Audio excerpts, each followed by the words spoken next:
पूर्णमिदं पूर्णात् पूर्णमुदच्यते पूर्णस्य पूर्णमादाय पूर्णमेवावशिष्यते। ॐ शान्ति शान्तिः। గదిగోవింద శ్లోకాల్లో మోహనుడు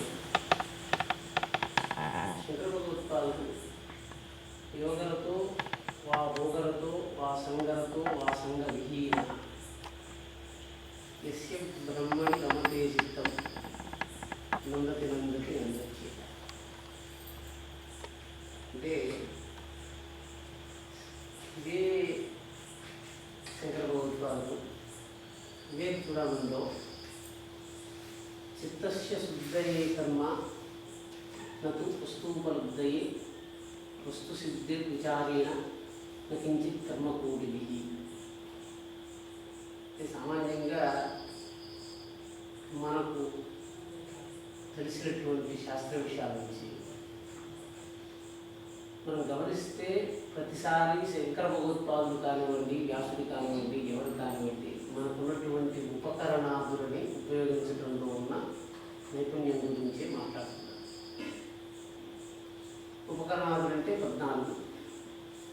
ఇప్పుడు శంకరులు అంటున్నారు యోగరతో వా భోగరతో వా సంగరతో వా సంగ విహీన యస్య బ్రహ్మణి రమతే చిత్తం నందతి నందతి నందతీవ. అంటే రతి అంటే సుఖమని అర్థం. యోగరత, భోగరత, సంగరత అంటే ఏ రకంగా ఉన్నా కూడా నిరంతరంగా సుఖాన్ని పొందగలిగినటువంటి విధానాన్ని మనం తెలుసుకుంటాం.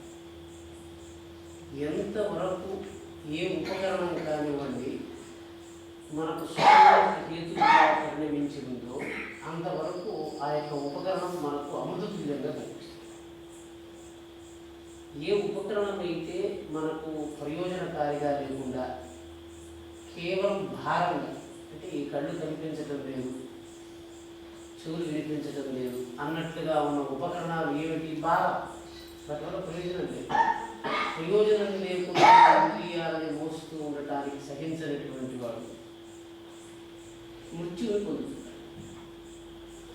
అంటే ప్రతిసారి మృత్యువుకి కారణం ఏంగా ఉంది అని యోగ వాసిష్టంలో ఒక పర్యాయం రాముడికి వశిష్ఠుడు రాముడు చెప్తూ జన్మాంతర శతాభ్యస్త రామ సంసార సంస్థితి సా చిరకాలాభ్యాసేన వినా న క్షీయతే క్వచిత్.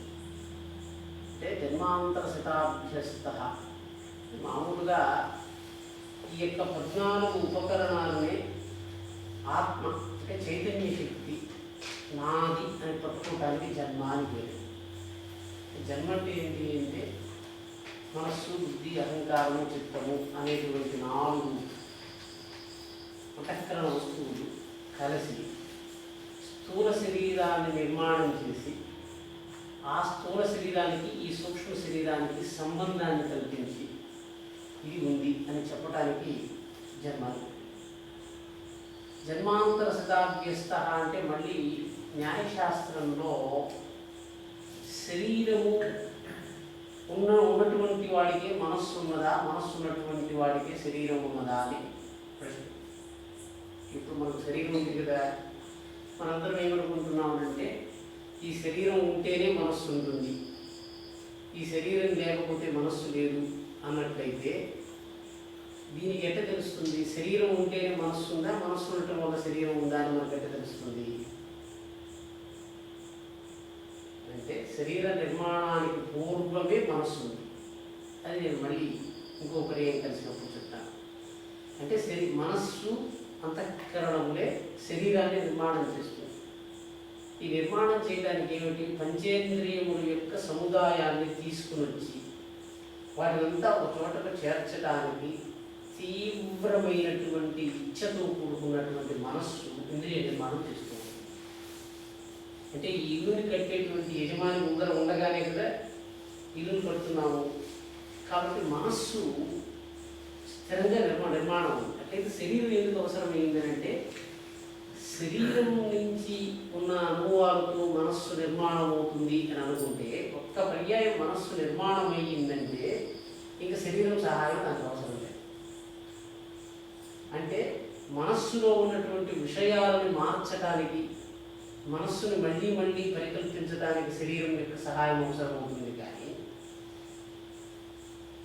మనస్సు ఒక్క పర్యాయం తయారైపోయింది, మళ్ళీ ఇంకా మనస్సును మార్చవలసిన అవసరం లేదు అన్న దశలో అంతఃకరణాలకు శరీరం యొక్క అవసరం లేదు. ఇది మనకు బాగా అనుభవంలోకి వస్తే ఇక్కడ శంకర భగవత్పాదులు అంటున్నారు యోగరత. యోగ అనే మాట వాడారనుకోండి, అంటే యోగం అంటే మామూలుగా యోగ కర్మసు కౌశలం ఒక మాట. అట్లా కాకపోతే పతంజలి చెప్పినటువంటి యోగంలోనే యోగ చిత్తవృత్తి నిరోధ, అంటే యోగము అంటే మనం సంతోషపడుతున్నామంటే చిత్తవృత్తులని నిరోధం చేసి స్థిరంగా ఉన్నటువంటి ఒక మానసిక వృత్తిని సంపాదించగలిగితే దానివల్ల వచ్చేటువంటి సుఖం. అంటే చిత్తవృత్తి ఏంటి అంటే ప్రమాణ నిద్రా విపర్యక వికల్ప స్మృతయ 5 వృత్తులని పతంజలి భగవత్పాదులు నవశాస్త్రంలో ప్రతిపాదించారు. అంటే ఈ 5 వృత్తులు ఎట్లా పనిచేస్తాయి అని మీరు చెప్పడానికి మనస్సు ఎట్లా తయారవుతుంది అంటే, ఇప్పుడు మనస్సు ఉంటుంది అని చెప్పాను కదా, మనస్సు ఎట్లా తయారవుతున్నది అంటే కామ, సంకల్ప, విచికిత్స, శ్రద్ధ, అశ్రద్ధ, భయ, మృత్యు ఏతత్ సర్వం మన ఏవ. అంటే మనస్సు తయారయ్యేటప్పుడు కామంతో, సంకల్పంతో, విచికిత్సతో, శ్రద్ధలతో, భయంతో, మృత్యుతో, ఇవన్నీ కలిసి మనస్సు తయారు. ఇటు యోగరత, భోగరత కదా మనసు తయారైందని చెప్పాను కదా. కామాన్ని ఎవరు తయారు చేస్తున్నారు? కామం లోపలికి, కామంతో మనసు నిర్మాణం అయింది అని చెప్తే లోకంలో ఉన్న వస్తువుల నుంచి కామాన్ని వేరు చేసి ఒక రాశిగా పోయారు, సంకల్పాన్ని ఒక రాశిగా పోయారు, విచికిత్సలు ఒక రాశిగా పోయారు. ఈ విధంగా రాశిగా పోయడానికి మనకు దక్షిణామూర్తి స్తోత్రంలో శంకర భగవత్పాదులు చెప్పినటువంటి నానాచిద్ర దటోదర స్థిత మహాదీప ప్రభావాస్వరం జ్ఞానం నిశ్చిత చక్షురాధికరణ ద్వారా బహిస్పందతే ఇత్యాది వాక్యాలు. అంటే ఇంద్రియాలు ఏం చేస్తున్నాయంటే, ఇంద్రియాల యొక్క సంబంధం ఏమిటి? బాహ్యము, అంతరము అని ఒక విభజన చేయడానికి ఇంద్రియాలు అవసరమైంది. అంటే వాస్తవంగా ప్రపంచంలో లోపలి ప్రపంచము, బయట ప్రపంచము అనేటువంటి విభజన లేదు. కానీ ఇప్పుడు మీరు సంసారంలో చూస్తే ప్రపంచం ఎట్లా విభజింపబడింది అంటే శరీరము, శరీరేతరము అన్నట్టుగా విభజింపబడింది కదా. ఈ శరీరానికి కావలసినటువంటి మట్టి ఎక్కడి నుంచి తేబడింది? పదార్థం ఎక్కడి నుంచి తేబడింది? లోకం నుంచి తేబడింది. పంచభూతాలు వాటి నుంచైతే తేబడింది. మీకు నేను చాలా రోజుల క్రితం మనం ప్రస్తావన చేసుకుంటున్నప్పుడు తత్వజ్ఞానం కలిగినటువంటి వాడికి ఇవి ఏకరూపతలు కనిపిస్తూ ఉంటాయి. తత్వజ్ఞానం అంటే ఏంటి అంటే, ఇప్పుడు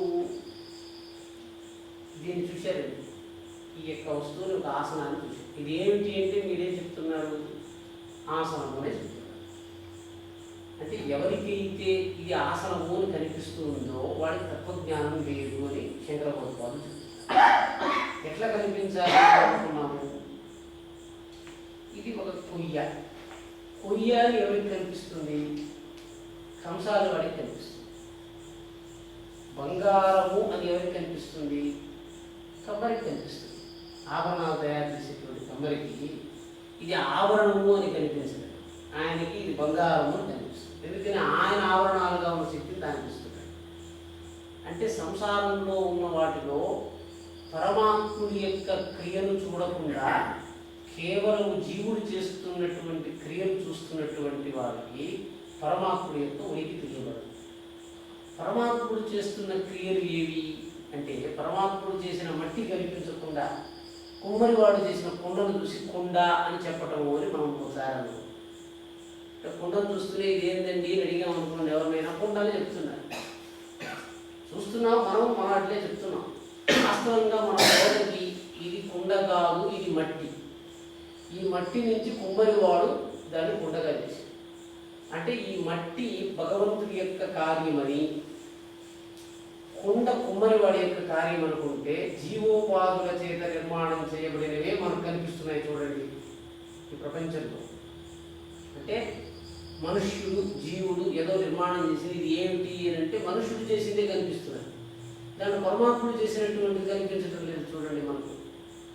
అంటే తత్వాన్ని చూడటము అంటే లోకంలో జీవుడు చేసిన దాన్ని చూడటంతో పాటు పరమాత్ముడు చేసిన దాన్ని కూడా చూడగలిగినటువంటి వాడికి తత్వజ్ఞానం కలిగింది.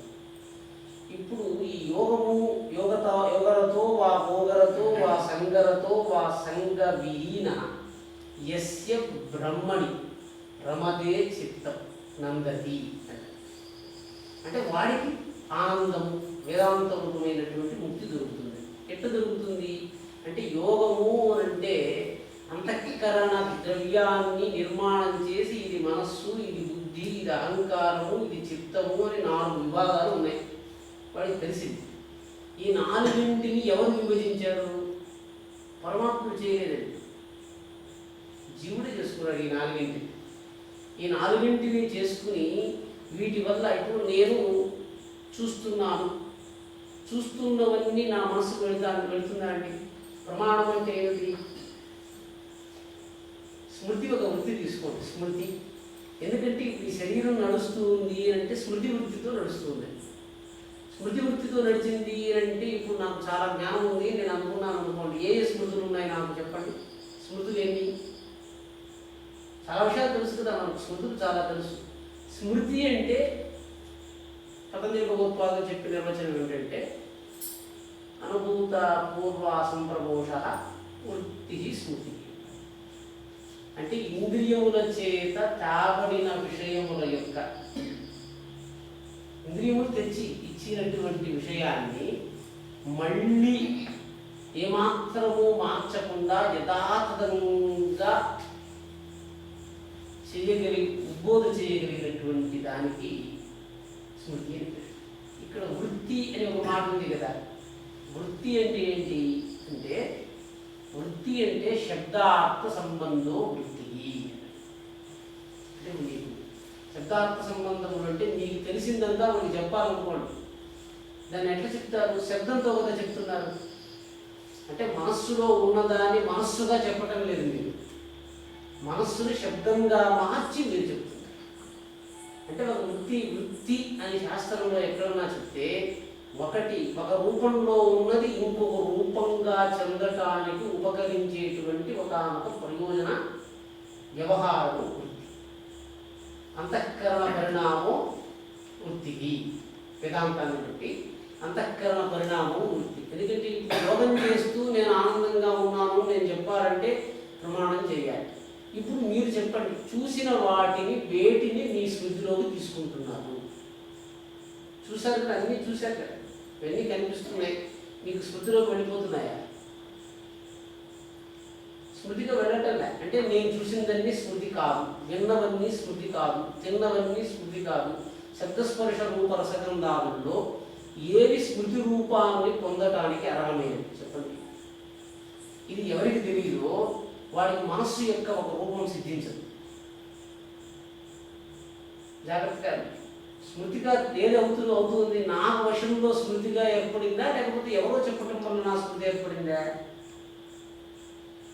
ఇప్పుడు వృత్తి అంటే ఏమిటంటే శబ్దస్మరణ మాత్రం చేత అంతఃకరణంలో జాయమానమవుతున్నటువంటి ఉద్బోధకు వృత్తి అని పేరు. ఒకరు శబ్దాన్ని చెప్పాడు, గోవిందా అన్నాడు అనుకోండి. ఈ శబ్దాన్ని వింటూనే మీ మనస్సులో గోవింద శబ్దమే వినపడి ఇంకేమీ జరగలేదనుకోండి, అది వృత్తి కాదు. శబ్దాన్ని ఉచ్చరిస్తే శబ్దమే, తద్భిన్నమైనటువంటి వ్యాపారం అంతఃకరణంలో జరగలేదు అని అంటే ఆ శబ్దానికి ప్రయోజనం లేదు కాదా? ఒక శబ్దాన్ని వింటున్నారన్నా, ఒక రూపాన్ని చూస్తున్నారన్నా మీకు అంతఃకరణ రూపమైనటువంటి ఒక పరిణామం జరగాలి, బాహ్య భిన్నమైనటువంటి పరిణామం. శబ్దాన్ని విన్నారు, శబ్దం బాహ్యోత్పన్నమైంది. శబ్దాన్ని విన్న తర్వాత అంతఃకరణ రూపమైనటువంటి ఒక బోధ జరగలేదు. అంటే మీరు ఏం తెలిసిందంటే గోవిందా అని అన్నాడు అనేటువంటి బోధే కలిగింది, కానీ గోవింద శబ్దం కన్నా భిన్నమైనటువంటి బోధ జరగలేదు అనుకోండి. గోవింద శబ్దం వల్ల మీకేం తెలుస్తుంది? ఏమి తెలియదు, ఒక శబ్దం అంతే. అంటే వృత్తి జరగాలంటే శబ్దం వల్ల శబ్ద అతిరిక్తమైనటువంటి బోధ. కేవలం శబ్దంతో జరిగిందంటే అది ఆనందంగా. ఇప్పుడు మీరు స్మృతి జరగాలి అంటే మీరు లోకంలో చూస్తున్నారు, చూసినవన్నీ మీకు అంతఃకరణ రూపాన్ని ధరించదగినట్లుగా మీ దగ్గర ఏముంది? ఆ మాట మీకు అర్థమైందంటే మీ దగ్గర ధనం ఉంది, ఈ ధనాన్ని తీసుకువెళ్ళి ఒక పశువుకు చూపించారు, దానికి ఎట్లా కనిపిస్తున్నదో మనకు కూడా అట్లే కనిపించింది అనుకోండి, అది ద్రవ్యం అంతే. అది చూస్తూనే మీకు సంతోషం ఉత్పత్తి అయింది, చూసారా? ఇది ద్రవ్యము, లోక వ్యాపార ఉపయుక్తమైనది. ఈ ద్రవ్యంతో మనము భవిష్యత్తులో ఇంక ఎటువంటి కర్మ చేయకుండా కర్మఫలము దీంతో లోక సంబంధమైన వ్యాపారం అంతా చేయొచ్చు అనే జ్ఞానం కలిగితే, ఆ జ్ఞానం వల్ల ద్రవ్య సందర్శన మాత్రం చేత ద్రవ్యాతిరిక్తమైనటువంటి సంతోషం ఉద్బోధకలుగుతుంది. మీకు అర్థమైంది కదా? ద్రవ్యాన్ని చూస్తున్నాము, ద్రవ్యాన్ని చూసిన వెంటనే ద్రవ్య భిన్నమైనటువంటి సంతోషం. ద్రవ్యము, ఇది ద్రవ్యము అని ఒక జ్ఞానం. ద్రవ్యము అనే జ్ఞానం వల్ల ఏం రావాలి? కేవలం జ్ఞానమే వచ్చేసింది అనుకోండి, ద్రవ్యము. పశువు కూడా చూసింది, నేను చూశాను. నాకు ద్రవ్యాన్ని చూసిన తర్వాత ఇది ద్రవ్యము, ఇది సువర్ణము, లోకంలో లోకాంతర వ్యాపార అనుకూలమైనటువంటిది, ఇది నా వశంలో ఉన్నట్లయితే నేను బలవంతుణ్ణి, ఈ భావనని పడుతుంది. అంటే ఇప్పుడు ఏం చెప్పాలి? స్మృతి కలగాలి. స్మృతి ఎటువంటిది? కేవలం శబ్దమేవ స్మృతి. అంటే ఇంద్రియ గ్రాహ్యం తద్భిన్నం నైవ ఉద్బోధ తత్ర స్మృతి నజాతి. స్మృతి రాదు. ఎందుకని? మీరు చూస్తున్నదే మీకు కనిపిస్తున్నది, కనిపిస్తున్నదే మీరు ధరిస్తున్నారు. అంటే దానికి ఘనమైన ధరించలేదు అనుకోండి. స్మృతి అంటే ఏమిటి? ఒకరిని చూశాను, ఆయన కళ్ళు ఉంటాయి, చెవులు ఉంటాయి, ఇంతే. స్మృతి వల్ల ఒకటి ఆనందం కలగాలి కదా. మీరు దేన్ని స్మృతిగా మారుస్తున్నారు? అన్ని స్మృతిగా మారడానికి యోగ్యమైంది. ఇప్పుడు యోగంలో శంకరోత్పాదన ఏం చెప్పారయా? నువ్వు యోగం చేయి, లేకపోతే భోగించు, ఏ నియమంతో అయినా నడు. యోగరతో వా భోగరతో వా సంగరతో వా సంగ విహీన యస్య బ్రహ్మణి రమతే చిత్తం. ఈ లోకంలో అన్ని నియమములు బ్రహ్మయందు లయించటానికి అనుకూలమైనటువంటి దృక్పథంతో నిర్మాణం చేయాలి. ఏదైనా ఒక కర్మ చేస్తున్నాం అనుకోండి, ఇది తప్పు, ఇది ఒప్పు అని ఎవరైనా చెప్పారంటే ఎట్లా చెప్తారండి? నేను పోయినసారి మిమ్మల్ని అడిగాను, కామము అంటే తప్పు అని ఎందుకు చెప్పారు అంటే దానివల్ల చెప్పాలి. ఇది కామం అంటే తప్పండి, మొబైల్ ఫోన్లో మేము మాట్లాడొచ్చా, కంటితో చూడొచ్చా, ఇవే కదండి మతం అంటే. ఇంద్రియ వ్యవహారాలే కదా వేదం చెప్తూ ఉంది. దాన్ని చూడొద్దు, విషయాః వివర్తంతే, గీతాశాస్త్రంలో ఉన్నటువంటి శ్లోకాలు ఇవన్నీ దేని చెప్తున్నాయి? ఇంద్రియాలను ఎట్లా ఉపయోగించవచ్చు, ఎట్లా ఉపయోగించకూడదనే కదా చెప్తూ ఉంది. దేన్ని చూడొచ్చు, దేన్ని చూడకూడదు, దేన్ని చూడటం వల్ల ఎటువంటి జ్ఞానం రావాలి, ఎటువంటి జ్ఞానం రాకూడదు, ఇవే కదండి. ఇప్పుడు మనం దీన్ని చూసాము, మనకు శాస్త్రంలో చెప్పినటువంటి ఉద్బోధ కలగకుండా శాస్త్రంలో చెప్పనటువంటి ఉద్బోధ కలిగింది అనుకోండి, మనకు తద్భిన్నమైన సంస్కారంలో ఉన్నట్టు కదా అర్థం. అంటే ఒక దాన్ని చూస్తూనే మీకు ఏం స్ఫురణకు రావాలని శాస్త్రం కోరుతుంది. గోవిందుని అందరూ చూస్తున్నారండి, కానీ కొందరికి ఆనందం కలిగింది, కొందరికి ఆనందం కలగలే. ఈ శబ్దానో ఈ రూపానో దర్శించటం వల్ల శాస్త్రోద్దిష్టమైనటువంటి ఒక ఫలం ఉన్నది. ఆ ఫలం మనకు ఉద్బోధ కలగాలి అనే కదా మనం ప్రయత్నం చేస్తున్నాము. అంటే సృష్టిలోకి తీసుకోవలసింది కేవలం శబ్దస్మరణం, కేవలం స్వం రూపమేవ. అంటే గోవిందా అంటే వాడు ఏమన్నాడంటే గోవిందా అన్నాడు అంటే ఏమైంది? కేవలం శబ్దమే శబ్దము అన్నట్టుగా. ఇప్పుడు గోవిందా అని నేను చెప్పటం వల్ల మీకు గోవిందుడనే వాడు ఉన్నాడు, నన్ను కాపాడదలుచుకున్నాడు, వాడు లోకంలో ఉన్నాడు అని మీకు బోధ కలిగింది అనుకోండి. అప్పుడు గోవిందుడు వేరు, గోవిందుడి వల్ల కలిగే బోధ వేరు. అంటే మీరు సంపాదించేటువంటి స్మృతి వల్ల ఆనందోత్పత్తి కలగకపోతే అది ఏం చెప్తున్నారు? సంసారంలో అర్థమే, సంసారంలో ప్రయోజనమే, లోకార్థమే మనకు సిద్ధిస్తూ ఉంటే, ఇప్పుడు లోకంలో ఉన్న వస్తువులో లోకంలో ఉన్న ప్రయోజనమే మీకు కనిపిస్తూ ఉంది, కానీ లోక భిన్నమైన ప్రయోజనం కనబడకపోతే మీకు పరమాత్ముడు ఎట్లా గోచరిస్తాడు? పరమాత్ముడు లోకంలో ఉన్న వస్తువు కాదు. ఎందుకని? సర్వవేదాంత సిద్ధాంత గోచరం తమగోచరం గోవిందం పరమానందం సద్గురు తం ప్రణమామ్యం. అంటే పరమాత్మ సిద్ధాంత గోచర నైవ చక్షు గోచర. పరమాత్ముడు కంటికి కనిపించేవాడు కాదు. పరమాత్ముడు సిద్ధాంత గోచరుడు. పరమాత్ముడు సిద్ధాంత గోచరుడు. ఇదేమిటి? సిద్ధాంతాన్ని స్మృతిలోకి తీసుకుని ఆ స్మృతి ఉండటం వల్ల, అంటే ఇప్పుడు కాగితాన్ని చూచారండి, ఇది ధనము, ఇది 100 రూపాయలు, గవర్నర్ సంతకం ఉంది అని మనకు తెలుస్తూ ఉంటేనే కదా ద్రవ్యబోధ వచ్చింది. అంటే వేదాంత సిద్ధాంతం వల్ల గోచరిస్తాడు కానీ పరమాత్ముడు ఆ వేదాంత సిద్ధాంతం లేకపోతే సామాన్య చక్షువులు కనపడ్డంటే ఆ పదార్థం మనకు కనిపిస్తుంది. అంటే ఒక జ్ఞానాన్ని సంపాదించి దాన్ని స్మృతిలో ధరించి అదే చెప్తున్నాడు. వేదాంత సిద్ధాంతాన్ని లోపల పెట్టుకుని దాన్ని అవధరించడం చేత లోకాన్ని చూస్తే లోకము పరమాత్మ రూపంగా గోచరిస్తుంది. ఆ సిద్ధాంతాన్ని అవధరించడానికి అవసరమైనటువంటి స్మృతితత్వం తెలియకపోతే యోగం వల్ల మీకు జ్ఞానం రాదు. ఇప్పుడు యోగంలో ఏమిటి? ప్రమాణము అంటే మనము ఒక వృత్తిని పట్టుకున్నాము, ప్రమాణము అని గుర్తుంది. దేన్ని స్మృతిలోకి తీసుకుంటున్నాము? ఇన్ని రోజులు మీరు చాలా విషయాలు గుర్తుపెట్టుకున్నారు కదా, చూసిన వాటిని, విన్న వాటిని, తిన్న వాటిని గుర్తుపెట్టుకున్నారు.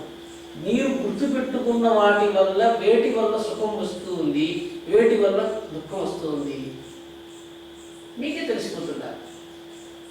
ఇప్పుడు సుఖమే కలిగే వస్తువులు ఇంట్లో మనం తెచ్చుకుంటాం, కానీ దుఃఖం కలిగే వస్తువులు ఎవరైనా తెచ్చుకుంటారా? ఒక పాము, కరిచిన పాము తెచ్చి ఇంట్లో పెట్టుకుంటారండి, ఎవరు పెట్టుకోరు కదా. కాబట్టి ప్రయత్నపూర్వకంగా అంతఃకరణంలోకి దుఃఖహేతువులైన వస్తువుని ఎవ్వరూ తెచ్చుకోరు. అంటే ఏంటి? యోగం చేస్తున్నాము అంటే ఏ ప్రమాణములైతే ఏకాధిష్టాన రూపముతో ఉండి అదే అధిష్టానానికి కష్టం కలిగించేటట్టుగా ఉందో అది ప్రమాణ రూపాన్ని ధరించడానికి యోగ్యమైంది కాదు. ఏకాధిష్టానం అంటే ఏంటి? నా మనస్సులోనే 2 విషయాలు ఒకటొకటి కొట్టుకుంటూ, ఒక పిల్లిని ఒక ఎలుగుని నేను కొట్టుకునేటట్టుగా నా ఇంటి గదిలో పెట్టుకుంటే నిరంతరం నాకు యుద్ధం కలుగుతూ ఉంటుంది కదా. అంటే ఏది స్మృతి యోగ్యమైంది? యోగక్షేమవత్ స్మృతి. యోగక్షేమముల చేత స్మృతి నిర్మించబడుతుంది. యోగక్షేమములు అంటే ఏంటి? క్షేమం మనం మొత్తం రాస్తామండి, అంతా క్షేమం అని రాస్తాం. క్షేమం అంటే ఏంటండి? మీరు రాస్తున్నారు కదా, యోగక్షేమాలు విచారించాలా అని అడుగుతుంటారు కదా ఎవరన్నా. యోగక్షేమాలు అంటే ఏంటండి? యోగము అంటే అప్రాప్త వస్తు సంపాదనం అన్నాడు. ఇంతవరకు నాకు కొన్ని వస్తువులు దొరకలేదు, వాటన్నింటినీ సంపాదిస్తే దానికి యోగం అని పేరు. క్షేమము అంటే ఏమిటి? ప్రాప్త వస్తు సంరక్షణం.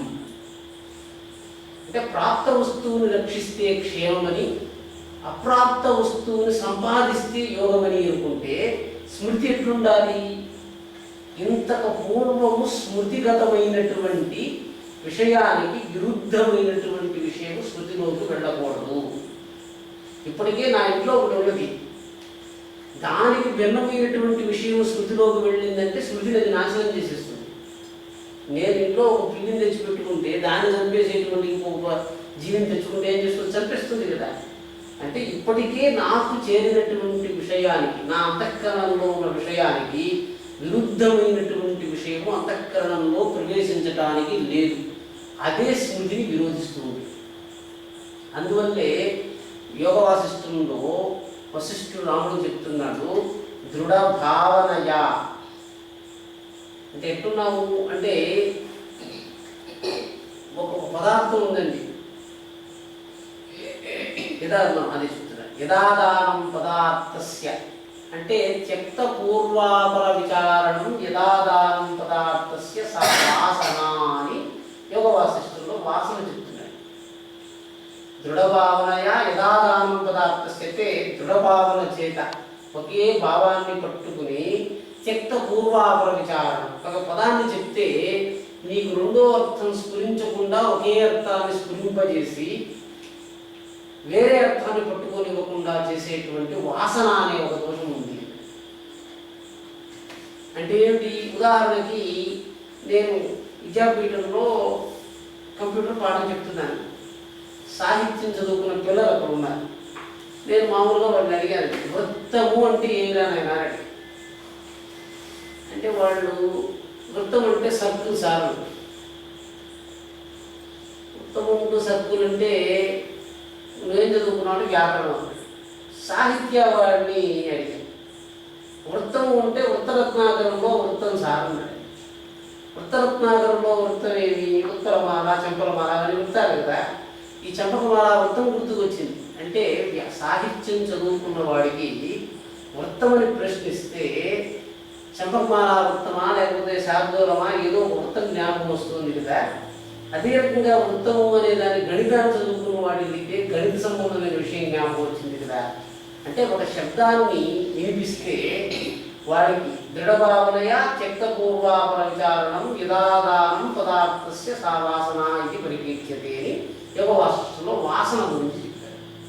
అంటే దృఢభావన చేత త్యక్త పూర్వాపర విచారణ, ఇంకా వేరే విచారణ చేయకుండా దీనికి ఇదే అర్థము, వేరే అర్థం లేదు అని మీరు తీసుకున్నట్లయితే మనస్సు ఆ శక్తి చేత శరీరాన్ని నడిపించేస్తుంది. అంటే ఇప్పుడు మన శరీరంలో ఇప్పుడు మీకు ఎందుకని ఇది పక్కన పెట్టుకోండి.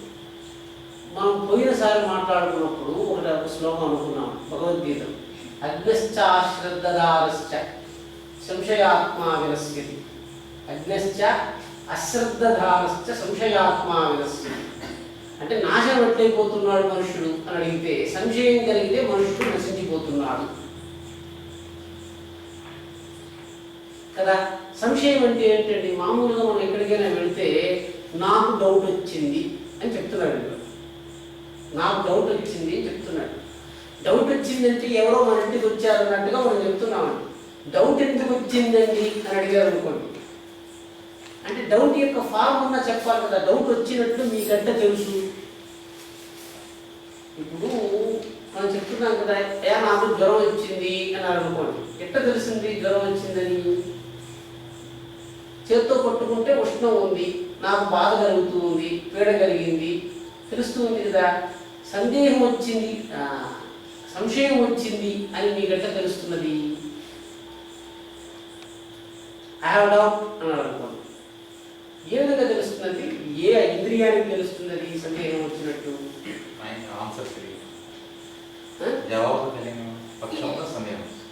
జవాబు అంటే ఇప్పుడు ఉదాహరణకి కంటితో చూస్తే ప్రకాశం తెలుస్తుంది, చెవితో శబ్దం తెలుస్తుంది, జిహ్వతో రుచి తెలుస్తుంది. సంశయం తెలియటానికి ఏది ఉంది మన దగ్గర?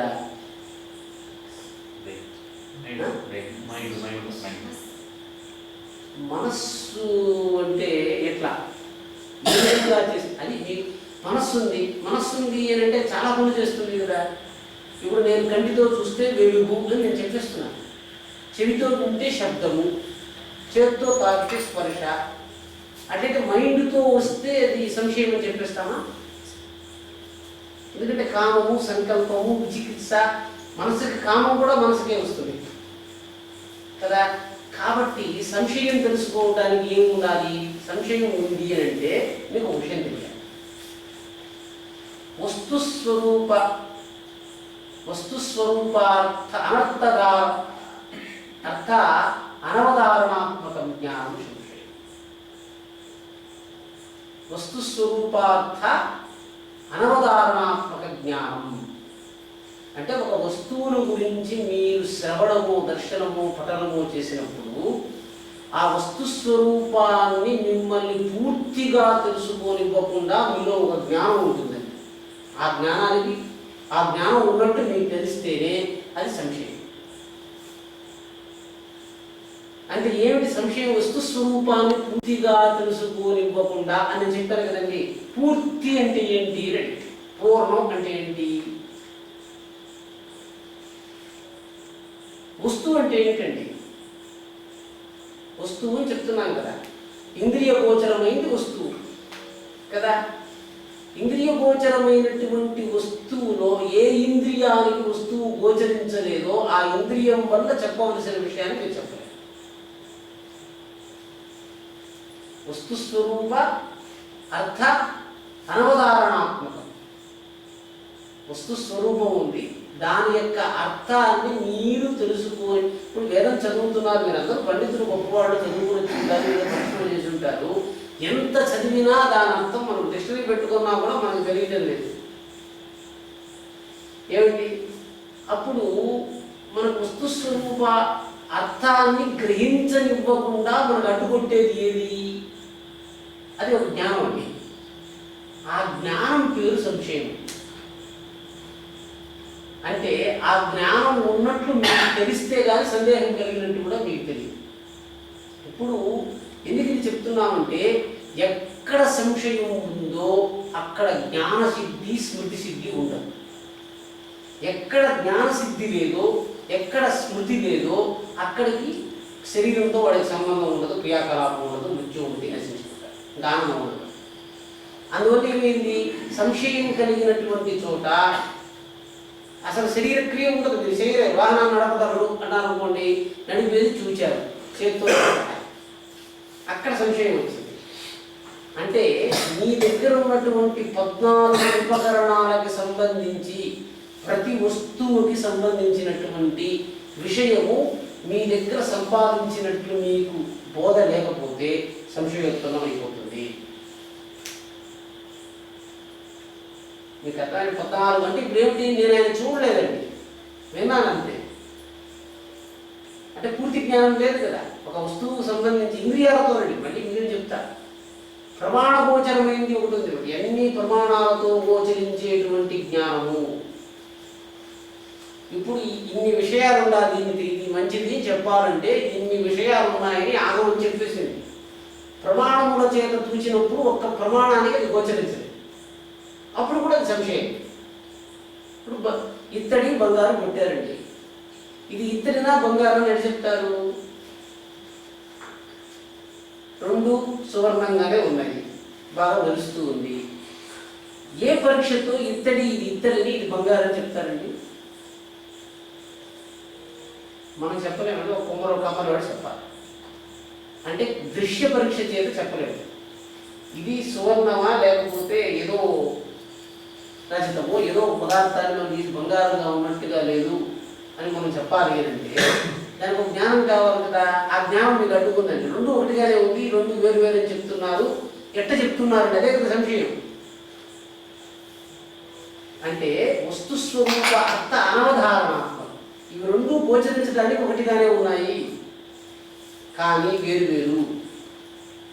అంటే ఇప్పుడు మీకు జ్ఞానం ఎక్కడ కావాలి? మీకు ముక్తి కావాలంటే ఏంటి? ఇప్పుడు చెప్పండి. ఒక వస్తువుని మాటి మాటికి ఎందుకు చూస్తారు?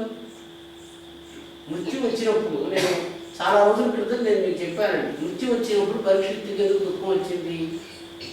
పరీక్షిస్తున్నాడు చక్రవర్తి, 7 రోజులకు ముందర ఒకడు వచ్చిన ఆయన నువ్వు 7 రోజుల్లో చచ్చిపోతున్నావు అని చెప్పాడు. కథావస్తువు మీకు తెలుసు అందరికీ. 7 రోజుల్లో నువ్వు చచ్చిపోతావు అని పరీక్షితులు చెప్పిన తర్వాత ఎందుకు ఆయన అంత చక్రవర్తి దుఃఖించాడు? ఎందుకు దుఃఖించాడండి చెప్పండి? చావు వచ్చింది అని వార్త అంటే ఏంటి? ఈ నీకు ఇవ్వబడినటువంటి కళ్ళు, చెవులు, ముక్కు ఇవన్నీ వదిలిపెట్టేసి నువ్వు వెళ్ళిపోవాలి, అంతే కదా మృత్యు అంటే. ఇవన్నీ వదిలిపెట్టేయటానికి ఎందుకు మనం ఆయన పరీక్షితు దుఃఖించాడు? ఇప్పుడు మీరు ఉద్యోగం ఉందండి, 60వ సంవత్సరంలో ఉద్యోగం వదిలేయాలని నియమం చెప్తూనే ఉద్యోగం వదిలేస్తున్నాను, ప్రశాంతమైపోయినాను అని అనుకుని వదిలేస్తున్నారు కదా. రిటైర్మెంట్ హ్యాపీగా ఉన్నారు కదా. ఎందుకని? ఖచ్చితంగా నియమం తెలుసండి, ఏమైనా మనం వదిలివేయవలసిందే, మనం పెట్టుకున్న నియమము అని మనం వదిలేస్తున్నాం. ఈ 14 ఉపకరణాలని వదిలిపెట్టేయటానికి మనం పెట్టుకున్న నియమం ఏమి? అది మనకు తెలియదండి. అందువల్ల వచ్చేటప్పుడు కష్టం ఏమైంది? పరీక్షిత్తుకు నాయన నువ్వు పాము కరిచి చావబోతున్నావు అని చెప్పేస్తూనే పరీక్షిత్తుకి కష్టం వచ్చింది. ఎందుకు కష్టం వచ్చింది అని అంటే, ఈ 14 వస్తువులు నేను వదిలిపెట్టేయాలి. వదిలిపెట్టేయాలి అని అంటే తృప్తిగా ఎందుకు వదిలిపెట్టలేకపోతున్నాం మనము చెప్పండి? అంతే కదా. కంటితో చూడవలసింది ఇంకా పూర్తి కాలేదు, చెవితో వినవలసింది ఇంకా పూర్తి కాలేదు, తినవలసింది పూర్తి కాలేదు, వెళ్ళవలసిన చోటు ఇంకా పూర్తిగా తిరగలేదు. ఇవన్నీ 14 భావాలు అనుకున్నాం. ఈ 14 భావాలని ద్రష్టవ్యం, ఇవన్నీ నియమాలు చెప్పాడు. చూడవలసింది చూడలేదు, వినవలసింది వినలేదు, తినవలసింది తినలేదంటే మీకు ఈ వాహనంతో, ఈ ఉపకరణాలతో ప్రయోజనం అవసరమే. ఇప్పుడు స్మృతి గురించి చెప్పేటప్పుడు దాని గురించి ఎందుకు చెప్పవలసి వచ్చిందనంటే, స్మృతి కల్పన వస్తుంది కదా. ఇవన్నీ స్మృతిని కల్పించడానికి లోకంలో ఉన్న సామగ్రిని ఆధారంగా తీసుకుని స్మృతిని కల్పించి మనస్సు ధారణైపోయింది. అంటే మృత్యు అంటే సూక్ష్మ శరీరం నుంచి స్థూల శరీరం వేరవుతుంది. ఇవి 4 ఒకటిగానే ఉంటాయి. మనస్సు, బుద్ధి, అహంకారం, చిత్తం 4 ఒకటిగానే ఉంటాయి. మిగిలినటువంటి 10 నుంచి వేరైపోతుంది. ఈ 10 వేరైపోవడానికి ఉన్న కారణాన్ని మనం తట్టుకోలేకపోతున్నాం. ఇప్పుడు చూడవలసిందంతా చూసేశాను, వినవలసిందంతా వినేశాను, ఇంకేమి చేయవలసింది లేదు. కృతకృత్య నవే వాప్తాస్తి కర్తవ్యం త్రిషు లోకేషు కించన నానవాప్తం వాప్తవ్యం వర్పయేవచ కర్మణి. చేయవలసింది ఏమీ లేదు, అన్నీ పూర్తయిపోయింది, పిల్లలకు పెళ్ళైపోయింది, పట్టాభిషేకం చేసేసాను, ఇంకేమీ లేదండి, ఎప్పుడు వదిలేసినా నాకు పని లేదు, ఈ కార్తో నాకు అవసరం లేదు, తిరగాల్సిన పని లేదు, వదిలేస్తున్నాను కదా. పరీక్షిత్తుకి ఆ స్థితి రాలేదండి. వారం రోజుల ముందర చెప్పినాము. ఎందుకు రాలేదంటే, ఇప్పుడు నేను చెప్పాను కదా, మీరు లోపల తీసుకోవలసిన వస్తువులు కొల్లలుగా కంటి ముందర ఉన్నా కూడా ఎప్పటికీ వేటిని మనస్సులోకి తీసుకోలేకుండా ఈ ప్రపంచంలోనే వదిలిపెట్టి ఒకే దాన్ని 1000 పర్యాయాలు చూసిన దాన్నే చూస్తూ, వింటున్న దాన్నే వింటూ, తింటున్న దాన్నే తింటూ, కొత్త దాన్ని తినక, కొత్త దాన్ని చూడక, వెళ్ళవలసిన దేశానికి వెళ్ళక, శాంతి పొందలేకుండా ఒక దశ వస్తూనే ఇంద్రియములతో ఇంకా చాలా చేయవలసినది ఏమీ చేయలేదే నష్టం కలగటమే మృత్యుభయం. మృత్యుభయం అంటే ఏంటి? పరీక్షిత్ ఎందుకు వచ్చింది? ద్రష్టవ్యం దర్శితం, చూడలేదండి కదా. ఇప్పుడు చూడలేదనంటే ఎందుకు చూడలేకపోతున్నారు? ప్రమాణ సూత్రం మీకు తెలియదు కాదు. ప్రమాణ సూత్రం ఏమిటి? నేను చూడవలసిందంతా చూసేసానంటే ఒకసారి చూసిన దాన్ని 10 సార్లు ఎందుకు చూస్తారు? ఒక చోటికి ఎందుకు 10 సార్లు పెడతారు? ఇది పక్కన పెట్టుకోండి. భగవంతుడు గీతలో ఏం చెప్పాడు? యద్గత్వా నివర్తంతే తద్దామ పరమం మమ. ఒక్కసారి వెళితే ఇంక వెనక్కి వెళ్ళను అనే చోటు ఒకటి ఉందన్నాడు. అక్కడికి వెళ్ళి వెనక్కి వెళ్ళకపోతే ఇది పరమాత్ముడు చోటు అన్నాడు. అంటే మనం వెళుతున్నాం, వెనక్కి వస్తున్నాం, వెళుతున్నాం, వెనక్కి వస్తున్నాం. ఈ విధంగా వెనక్కి వస్తూ ఉంటే ఎప్పుడు మనం వెళ్ళి వెనక్కి రాని చోటు దొరుకుతుంది మనకు? అంటే ఒకదాన్ని మళ్ళీ మళ్ళీ చూడటమే సంశయం. మీకున్నవి 5. ఇప్పుడు మీకు సంశయం కలిగితే మీరు ఏం చేస్తారండి? ఈ 14 ఉపకరణాల్లో మనస్సు, బుద్ధి, అహంకారం, చిత్తాన్ని పక్కన పెట్టేసి మీకు సంశయం కలిగింది అంటే మళ్ళీ అడుగుతారు, లేదా మళ్ళీ చూస్తారు, మళ్ళీ వింటారు, లేకపోతే మళ్ళీ తింటారు, మళ్ళీ తాగుతారు. శబ్దస్పర్శాది విషయములను మళ్ళీ మళ్ళీ గ్రహించేటట్టుగా నిర్బంధం చేసేటువంటి వివశాత్మకమైనటువంటి వృత్తి సంశయము. మళ్ళీ మళ్ళీ చూసిన దాన్నే చూడు, విన్నదాన్నే విను విను విను అంటే ఏమిటి? ఎన్నిసార్లు విన్నా నేను గ్రహించలేకపోతున్నాను. ఇది కొంచెం పక్కన పెట్టుకుంటాం. నేను మీకు చాలా రోజుల క్రితం మళ్ళీ చెప్పానండి వృత్తి గురించి. అంటే చూసిన దాన్నే చూడటము, వినదాన్నే వినటము అనేటువంటి పరిస్థితి మనకి ఎందుకు వస్తుంది? ఒక నియమం ఇప్పుడు చెప్పాను, వస్తుస్వరూప అర్థ అనవధారణాత్మకత. ఒక దాన్ని వింటే, ఇప్పుడు నేను మీకు గడియారం గురించి చెప్పాను. ఒకసారి గడియారం గురించి ఏం చెప్పాను? ఒక్కసారి అనుకుంటే, ఇది ఈ గడియారం ఇక్కడ ఉంది కదండి, ఈ గడియారాన్ని అక్కడ పెట్టండి. చాలా కాలం చెప్పింది, దానికి పెద్ద కథ అవసరం లేదు. మీరు ఇంటికి వెళ్ళి మీకు ఎందుకు సంశయం వస్తుంది తెలుసుకోవాలి కదా. ఈ గడియారాన్ని అక్కడికి పెట్టి మనస్సులో ఒక్కసారి అనుకోండి, ఈ గడియారాన్ని తీసి నేను ఇక్కడ పెట్టాను అని అనుకోండి. ఇక మీదట సమయాన్ని చూడవలసి వస్తే నేను ఇటువైపు చూస్తాను, అటువైపు చూడను అని అనుకోండి. తర్వాత సమయం ఎంత అని అనుకుంటే ఇట్లా చూశారంటే మీ మనస్సులో మీరు అనుకున్నది ఒక్కసారి సిద్ధించటం లేదు. మీరు చేస్తున్న పనిని ఎన్నిసార్లు చేస్తే ఇటువైపు చూడకుండా ఇటువైపు నేను చూడటానికి సిద్ధమవుతాను అని ఒక ఉపాయాన్ని నేను మీకు చాలా రోజుల క్రితం ప్రస్తావించాను. భక్తి యోగంలో 12వ శ్లోకం అండి. శ్రేయోహి జ్ఞానం అభ్యాసాత్, జ్ఞానాత్ ధ్యానం విశిష్యతే, ధ్యానాత్ కర్మఫల త్యాగ, త్యాగాత్ శాంతి అనంతరం. శాంతి పరమమైన ఉపాయం. శ్రేయస్సు శ్రేయ ఏంటి అంటే శ్రేయ జ్ఞానం అభ్యాసాత్. అభ్యాసం అంటే ఏంటి? ఒక పనిని 2 సార్లు చేయవలసి రావటము. అంటే మీ క్లియర్ ఇక్కడ ఉంది, ఇక్కడ పెట్టాను, ఇక్కడి నుంచి తీసేసాను, ఏం చూడు అనుకోవడానికి ఒకసారి చాలు. మీరే చేశారు సత్యం అంటే. సత్యము తెలిసిన తరువాత కూడా ఆ సత్యాన్ని అనుష్ఠించడానికి మనకు పట్టే కాలమే అభ్యాస కాలమే. అభ్యాసం ఎన్నిసార్లు చేయమంటారండి జపాన్ని అని ఎవరు అడుగుతూ ఉంటారు. ఎన్నిసార్లు? వస్తు స్వరూపార్థ అవధారణాత్మకత కదా. వేదంలో అహం బ్రహ్మాస్మి అనే ఒక మాటను మీరు అనుకున్నారు, అర్థాన్ని చదువుతున్నారు. కానీ ఆ అర్థాన్ని ధారణ చేయడానికి ఎన్నిసార్లు అనుకుంటే మనకు ఇక మీద ఇటువైపు చూడడం, ఇటువైపు చూస్తాను అనేటువంటి జ్ఞానం మీకు సిద్ధిస్తుంది. దానికి అభ్యాస కాలం, దానికే సంఖ్య. ఇన్నిసార్లు చేయండి అంటే మీకు తెలుస్తుంది. ఇన్నిసార్లు మీరు అనుకోండి. అహంగ్రహోపాసనము అని అంటే ఉపాసనలు 3 రకాలు.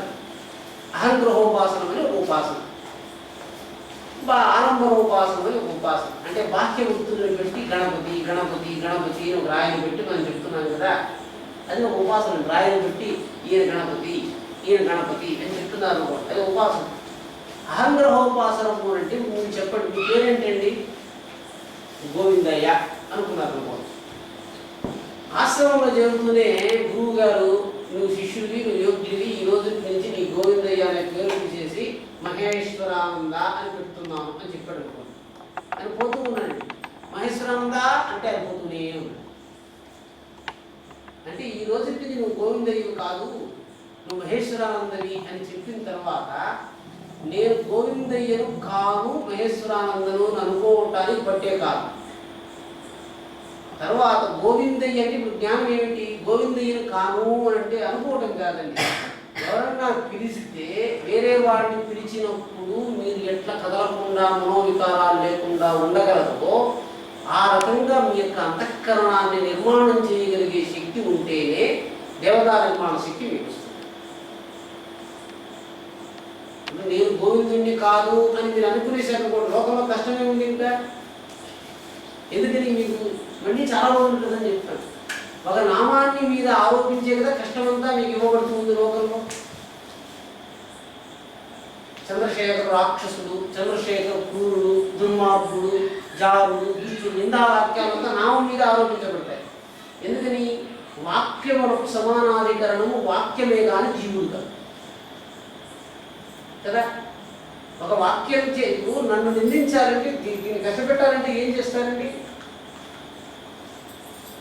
ఏం చేస్తున్నాం మనం? ఒక మాట పట్ల ఇంకో మాట పక్కన ఇంకో మాట పెట్టాం, మనం కష్టపడుతున్నాం కదా.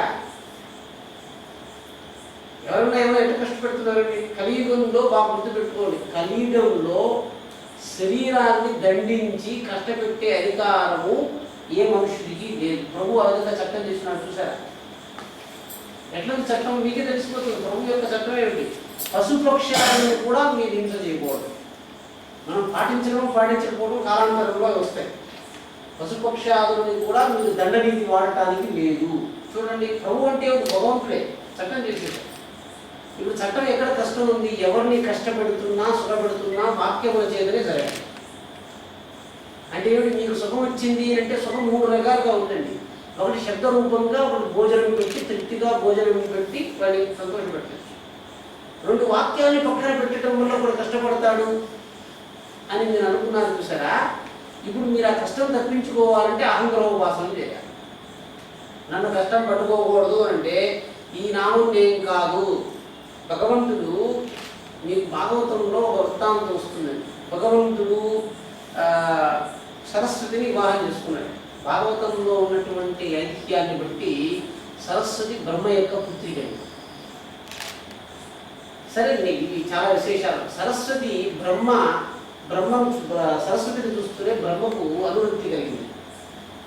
అనురక్తి కలిగిన వెంటనే సరస్వతి బ్రహ్మను పరస్పరం మోహించారు, వాళ్ళు భార్యాభర్తలైన. అప్పుడు బ్రహ్మకు కలిగినటువంటి సంతత అయినటువంటి బ్రహ్మమానస పుత్రులు సనకసనందరులు అందరూ వచ్చి బ్రహ్మను ప్రశ్నించారు, ఇదేమిటి పుత్రికి నేను మోహిస్తున్నాను? ఇప్పుడు మీరు యోచించండి, మొట్టమొదటి ఒక్కడే ఉన్నప్పుడు పుత్రికను మోహించకుండా ఎట్లా సృష్టి జరుగుతుంది అంటే బ్రహ్మ సిగ్గుపడ్డాడు. ఇది నేను మళ్ళీ ఎందుకు బ్రహ్మ సిగ్గుపడ్డాడో నేను మళ్ళీ చెప్తాను. అంటే అప్పటికి ఇంకా మనం భావిస్తున్నటువంటి స్వామి వరుసల వంటి లోక వ్యవహారాలు ఇంకా నిర్మాణం కాదు. అన్నదమ్ములు, తల్లి అనేటువంటి భావనలు అప్పుడు ఇంకా నిర్మాణం కాదు. కానీ బ్రహ్మకు చెప్తుంటే బ్రహ్మకు సిగ్గు కలిగిందాము. వెంటనే ఆయన ఏం చేశాడు, ఏ శరీరాన్ని పట్టుకుని సరస్వతిని మోహించాడో ఆ శరీరాన్ని వదిలిపెట్టాడు. ఆ శరీరాన్ని తమస్సన్నారు. ఆ శరీరమే లోకమంతా తిరిగి చీకటిని వ్యాపించేసింది. అంటే అదే రకంగా బ్రహ్మ మళ్ళీ కొత్త శరీరాన్ని పట్టుకున్నాడు. ఈ విధంగా బ్రహ్మ శరీరాన్ని పట్టుకుని వదులుతూ వెళ్ళాడు. మళ్ళీ వాళ్ళు అది తుచ్చమని భావించేటట్టుగా చేశారు. తుచ్చమని భావించేది వదిలేస్తున్నారు కదా. అంటే జీవుడు తాను ఒక్కొక్క శరీరాన్ని పట్టుకుంటూ వెళుతూ ఉంటే తుచ్చము తుచ్చము తుచ్చము అని చెప్తూ ఉంటే ఆయన వదిలేస్తూ వెళ్ళిపోతే ఒక శరీరాన్ని పట్టుకున్న తర్వాత వాళ్ళ తుచ్చముని చెప్పలేకపోతే ఇది పరమ పదార్థం. మనం కూడా ఎవరి కోసమో మనం ఏం చేయలేదు. లోకంలో ఉన్న నియమాలు లోకం కోసం, తర్వాత నియమాలు ఏమిటి మన కోసం కదా, మన పరమగతి కోసం. అంటే ఎవరినో ఒప్పించి చేయవలసినటువంటి నియమాలు మనకు లేవు. పరలోకమైన వ్యవహారాలు పరలోకం కోసం చేయబడ్డాయి అంతే కదా. ఈ వ్యవహారం అంతా ఈ లోకంలో ఉండేది, తల్లి బిడ్డ ఇవన్నీ లోక వ్యవహారాలు. పరలోక వ్యవహారం ఎట్టుంది, అది నీ ఆనందం పరలోక వ్యవహారం. అది మళ్ళీ సందర్భం. అంటే ఏంటి అంటే స్మృతి ఉద్బోధ కలగటానికి నీకున్నటువంటి అడ్డాలు, నామాన్ని వదిలిపెట్టాలి. ఈ నామం వల్ల నాకు కష్టం. ఎప్పుడైనా జాతకాలు చూసేవాళ్ళు మీకు ఈ పేరు వచ్చిరాలేదండి అని చెప్తుంటారు కదా. అంటే వాస్తవంగా శాస్త్రీయమైన దృక్పథంతో యోచిస్తే ఏందండి ఈ పేరు వల్ల కష్టం రావటం అని అనుకుంటామండి.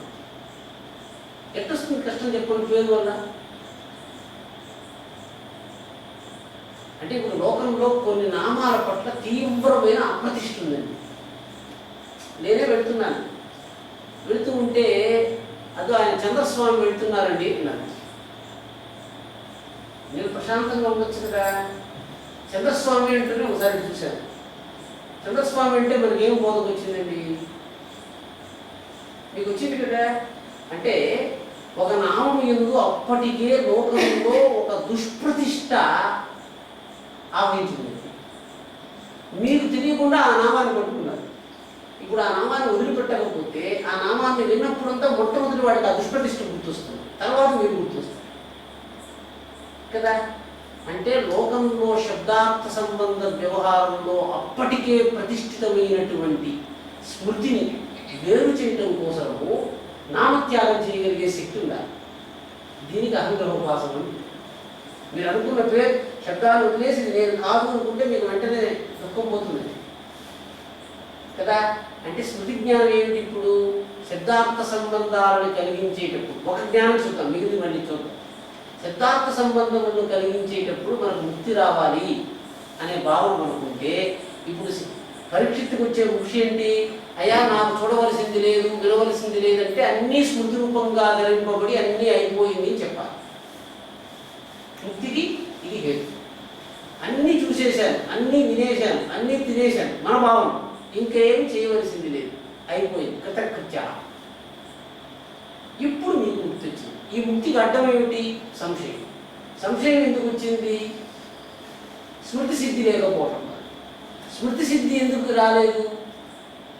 ఇదండి. అంటే ఇప్పుడు మీరు ఆ జ్ఞానాన్ని నశింపజేయాలంటే ఇంద్రియముల యొక్క పరిపూర్ణత, ఇంద్రియముల యొక్క ఆవరణ దోషము, విషయ దోషాలు ఇవన్నీ మనకు కలిగితే, అందువల్ల మనం ఏం చెప్పామంటే సందేహం వచ్చింది అని చెప్తున్నాం. ఎందుకంటే సందేహము వివశము. ఇప్పుడు పురుష విషయం ఏది కాదు. ఇప్పుడు నాకు నిద్ర వచ్చింది అని చెప్పారనుకోండి, వివశం కదా. వేటికి వివశములు అంటే మన చేతిలో లేవు, అవి వచ్చింది అని చెప్తుంటాము. మనమే నిద్రపోతున్నాం, నాకు నిద్ర వస్తున్నది, నాకు ఆవలింత వస్తుంది, నాకు ఆకలిగా ఉంది, ఇవన్నీ చెప్తున్నారు చూసారా. నివశములైనటువంటి క్రియలు, పురుషతంత్రములైన క్రియలు కావాలి, వాటంతనే వచ్చేస్తాయి. నిద్ర వచ్చిందంటే పడుకోవాల్సిందే. సందేహం వచ్చిందంటే నువ్వు రావద్దు అని చెప్పడానికి మనకు శక్తి లేదు కదా. అంటే సందేహంలో పరమేశ్వర అంశం ఒకటి ఉంది, ఆ అంశం ఒకటి ప్రార్థించాలి, అంతే, వేరే మార్గం లేదు. నేను మీకు పోయినసారి మీకు చెప్పాను ఏంటి అంటే మనం అంటే ఇక్కడ పరమేశ్వర అంశం అర్థం కావడం కోసము ఒక 2 మాటలు చెప్పి ముగిస్తాను.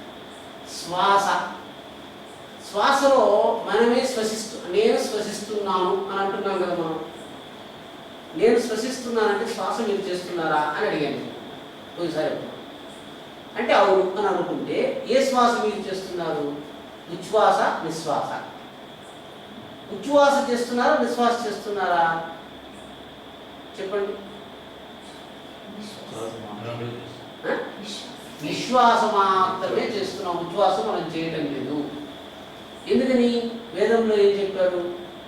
యస్య నిశ్వసితం వేదాః యో వేదేభ్యో కిలం జగత్. వేదము పరమాత్ముడికి నిశ్వాస రూపమైంది. అంటే ఏంటి అర్థము? మనం మాట్లాడేటువంటి మాట ఉచ్ఛ్వాసతో జరుగుతుందా నిశ్వాసతో జరుగుతుందా చెప్పండి. నిశ్వాసతో జరుగుతుంది. ఏది మన వశంలో ఉంటుందో దానితోనే మనం శబ్దోత్పత్తి చేయగలం. శబ్దాన్ని మాట్లాడుతున్నాం కదా, శబ్దాన్ని ఉత్పత్తి చేస్తున్నాం కదా. శ్వాసలో నిశ్వాసతోనే శబ్దోత్పత్తి, కానీ ఉచ్ఛ్వాసతో శబ్దోత్పత్తి చేసేటువంటి వైదిక వ్యవహారము నాగరికుడికి తెలియదు. అంటే ఉచ్ఛ్వాసతో చేసే శబ్ద వ్యవహారం కూడా ఉంది, అది వేదంలో ఉంది. ఉచ్ఛ్వాసతో చేసే శబ్ద వ్యవహారము అంటే ఉచ్ఛ్వాసతో మీరు శబ్దం చేయండి చూద్దాం. పీలుస్తూ శబ్దం చేయలేదు. ముక్కుతో లోపలికి ప్రాణం తీసుకునేటప్పుడు శబ్దం చేయలేదు. అందువల్ల ఏం చేశాడు? భగవంతుడు మనస్సులో ఉన్నటువంటి జ్ఞానాన్ని లోకార్పణం చేయటం కోసము నిశ్వాస రూపమైనటువంటి శక్తిని వాడి వేదాన్ని చెప్పాడు. యస్య నిశ్వసితం. వేదము నిశ్వాస రూపమైంది, ఉచ్ఛ్వాస రూపమైంది కాదు. సరే, బాగుంది. అంటే ఇప్పుడు ఉచ్ఛ్వాస ఎవరు చేస్తున్నారు అంటే ఇక్కడ ఉచ్ఛ్వాస జరుగుతుంది కదా. ఉచ్ఛ్వాస ప్రాకృతికమండి, అంటే మీరు పీల్చుకోవటం లేదు. ఎందుకని చెప్పండి? గాలి అక్కడ ఉన్నది, అక్కడ నుంచి ఇక్కడికి గాలి రాకపోతే నేను పీల్చేది ఉండండి. ఇక్కడికి రాలేదు గాలి అంటే నేను పీల్చలేదు కదా. నేను నా యొక్క శ్వాసనంతరంతో దూరదేశంలో ఉన్న గాలిని ఎంత దూరం నుంచి ఆకర్షించగలను. కాబట్టి ఉచ్ఛ్వాస రూపమైనటువంటి ప్రాణము మనుష్యుడికి దుస్సాధ్యం. అదే ప్రమాణం మీకు అర్థమైపోతుంది. ఎందుకని? దూరదేశంలో ఉన్నటువంటి ప్రాణము నాసికారంధ్ర పర్యంతం రాదు. ఇప్పుడు బాగుంది. అంటే ఇది ఎందుకు ఇక్కడ మీకు చెప్పానంటే ఉచ్ఛ్వాస ఈశ్వరీయము, నిశ్వాస జీవరూపము. ఇప్పుడు శ్వాసలో 2 రూపాలు ఉన్నట్టు చెప్పాను. ఉచ్ఛ్వాసలో మళ్ళీ రూపాలు ఉన్నాయి. లలితా సహస్రనామంలో చెప్తే నాసాభ్యంతరచారిణవు అని ఒక వాక్యం ఉంది లలితా సహస్రనామం. నాసాభ్యంతరచారిణవు అంటే ప్రాణము నాసాగ్రము మొదలుకొని రుకుటి వరకు ప్రాణం వెళ్ళడానికి దేవతాశక్తి లలితతో తీసుకోబడుతుంది లలితా ప్రాణం. ఇప్పుడు అది మనకెట్ట తెలుస్తుందండి? ఇదంతా ఒకటే ట్రాక్ కదా, లలితాము వారు తీసుకెళ్తున్నారు, మనకెట్ట తెలుస్తుంది అంటే ఒకరోజు ఉన్నటువంటి ముక్కును మూసుకొని పోయి ముక్కుతో ప్రాణం తీసుకోలేకుండా పోతూ నోటితో తీసుకోవచ్చు. వాయిని మూసుకోబోయేటప్పటికీ ముక్కు మాత్రమే మూసుకుపోయింది, నేను శ్వాస తీసుకోలేకపోతున్నాను అని చెప్పాడు చూసారా. ఈ నాసాభ్యంతర చరణాశక్తులైనటువంటి దేవతలు క్రోధ రూపాన్ని ధరిస్తే వాడికి నాసాప్రాణం వెళ్ళదు. ఇప్పుడు మీకు ప్రశ్న వస్తుందండి, నాసాప్రాణం వెళ్ళకపోతే నా కష్టమే ఉంది అని అంటే, నాసాప్రాణం వెళ్ళకపోతే దాహక శక్తి విపరీతమైపోయి శరీరం కాలిపోతుంది. అందువల్ల ముక్కు మూసుకుని గాలి వదిలిపెట్టేటప్పుడు నాలుగు ఎండిపోదండి, లోపలికి పీల్చుకునేటప్పుడు నాలుగు ఎండిపోతుంది. నోటితో ప్రాణాన్ని వదిలిపెట్టడం సులభం. ఒక్కసారి గాలి పీల్చి చూడండి, 2 పీల్చితే 4 పిసకట్టుకుపోతుంది. చూడండి, ప్రయత్నం చేస్తుంది. అంటే గాలి వదిలేటప్పుడు మాత్రమే ప్రాణోత్పత్తికరమైంది. గాలి లోపలికి పీల్చుకున్నాం, ముఖ్య ప్రాణంగా గాలి వెళితే ప్రాణహరమైంది. ఎందుకని దాహం పెరిగిపోతూ ఉంటుంది, వాడికి విపరీతమైన దాహం వచ్చేస్తుంది. ఆ దాహాన్ని ధరించే శక్తి జఠరానికి ఉండదు, అది ఆకలిని చంపేస్తుంది. అంటే ఇప్పుడు దేవతాశక్తులు. ఇప్పుడు ఇక్కడ ఎందుకు చెప్పారంటే, అంటే ఇప్పుడు శ్వాసలో అంశాలు ముఖ్య సూక్ష్మంగా చెప్పాను. సంశయంలో దేవతాంశాలు ఉన్నాయి, సంశయంలో జీవాంశాలు ఉన్నాయి. ఇప్పుడు మీకు శ్వాసలో అంశాలు చెప్పానండి. శ్వాసలో జీవుడు ఏం చేస్తున్నాడు, ఈశ్వరుడు ఏం చేస్తున్నాడు. అదే విధంగా సంశయంలో ఈశ్వరాంశాలను మాత్రము మనం పూజించి సిద్ధింపజేసుకోవాలి. జీవాంశమును మన ప్రయత్నం చేత వశం చేసుకోవాలి. ఏవి జీవాంశాలు, ఏవి ఈశ్వరాంశాలు అంటే, విషయదోష రూపహేతు అయినటువంటి సంశయము ఈశ్వరాత్మకము. విషయమును ఆశ్రయించి ఉండేటువంటి సంశయం అంటే ఎట్లుంది, చీకటిగా ఉంది చూడలేకపోతున్నాను అని అన్నారు అనుకోండి. ఎందుకు చూడలేదు మీరు పూర్తిగా? ఇప్పుడు మాట్లాడుతున్నారు, చెప్తున్నాండి, వాడు పర్లేదండి, ఓకే సంతోషం, ఇచ్చేసేయండి. వస్తువుని మీరు విచారిస్తున్నారు, నాకు అర్థమైపోయింది సార్. నేను చెప్తున్నాడు సార్, ఆయన గోవిందయ్య, ఆయన నిన్నే వచ్చాడు, ఆయన పేరు గోవిందయ్య కదండి, ఓకే సరే నేను వెళ్ళి కలుస్తాను, వెళ్ళిపోతున్నాను. మిగిలిన విషయాలు వింటాను ఒక సిద్ధం కాలే. తొందరత ఎందుకు తొందరగా ఉన్నాడు, అది జీవదోషం.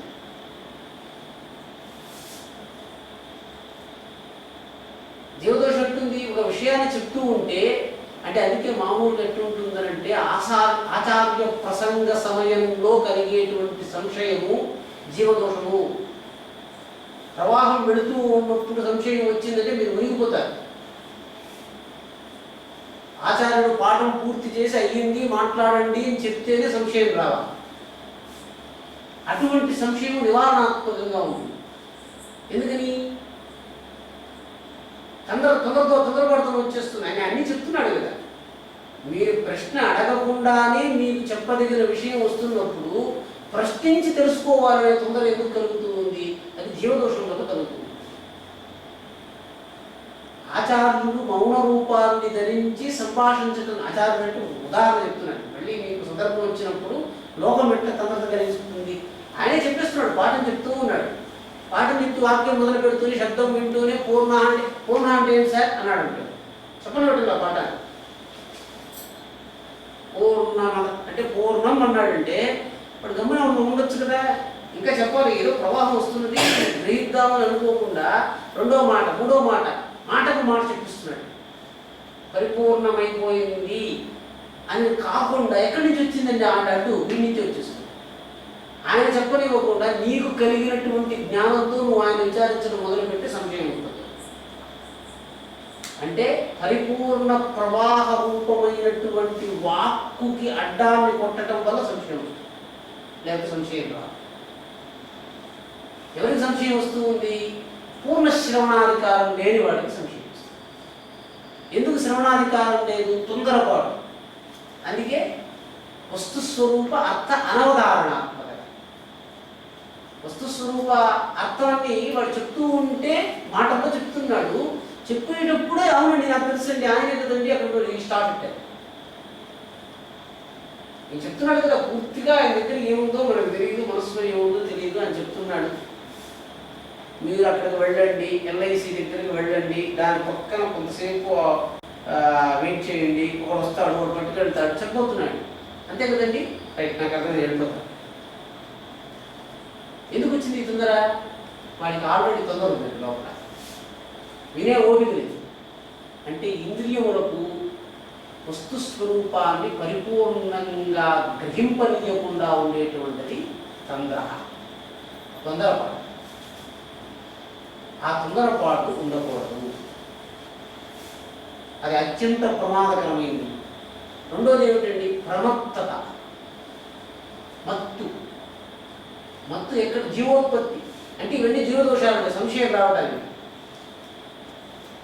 సంశయం వచ్చిందంటే ఏమైపోతుంది? పూర్ణజ్ఞానం రాలేదు. పూర్ణజ్ఞానం రాలేదేమిటి? అగ్నశ్చ అశ్రద్ధదానశ్చ. ఇప్పుడు ఎందుకు సంశయం రాకూడదు అంటే బాగా గుర్తుపెట్టుకోండి.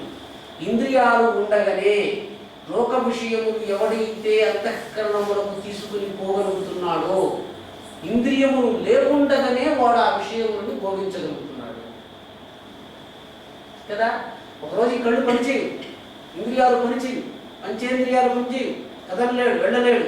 అప్పుడు వాడికి మనస్సులో ఏమీ లేదనుకోండి, అక్కడ ఉన్న వస్తువుని నడవగలిగినప్పుడు నేను తెచ్చి పెట్టుకోవాలి ఇక్కడ.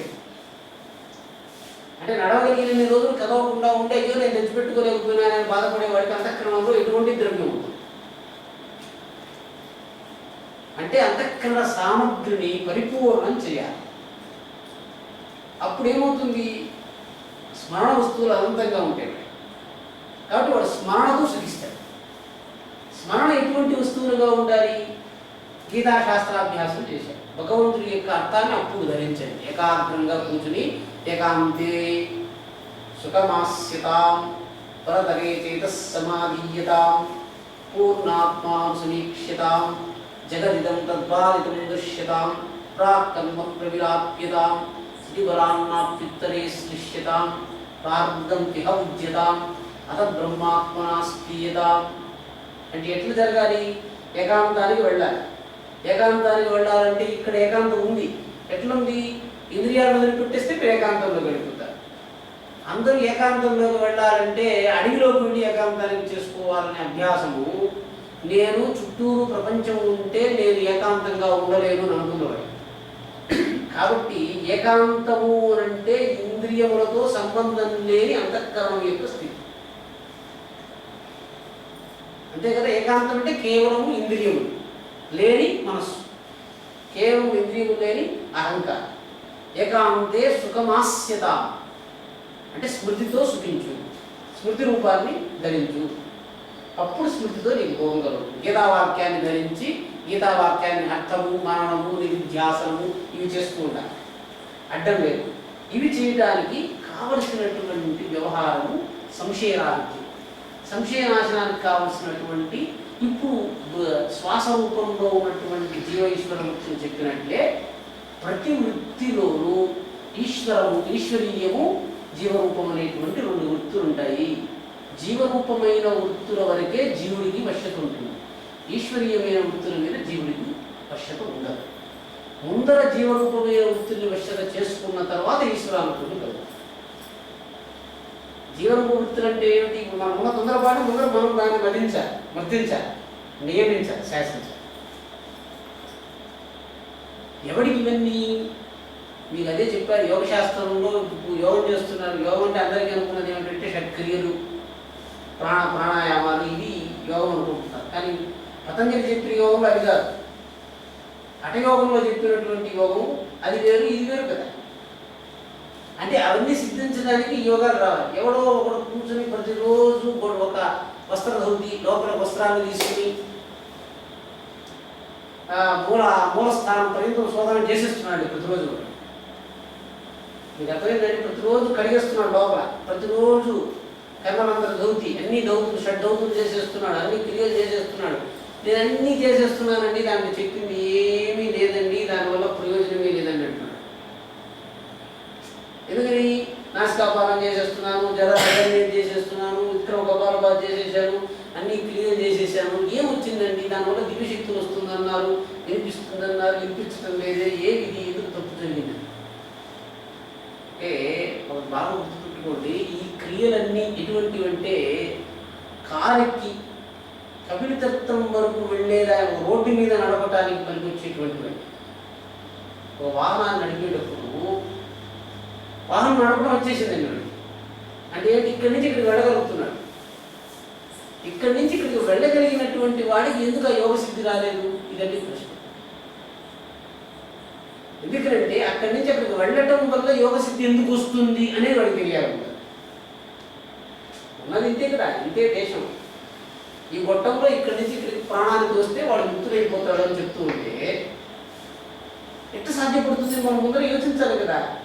ఎట్లండి ఈ ప్రాణం ఇక్కడ పట్టేసుకుంటే వాడు ముక్తులు ఎట్టయిపోతాడండి అని మనకు తెలియాలి కదా.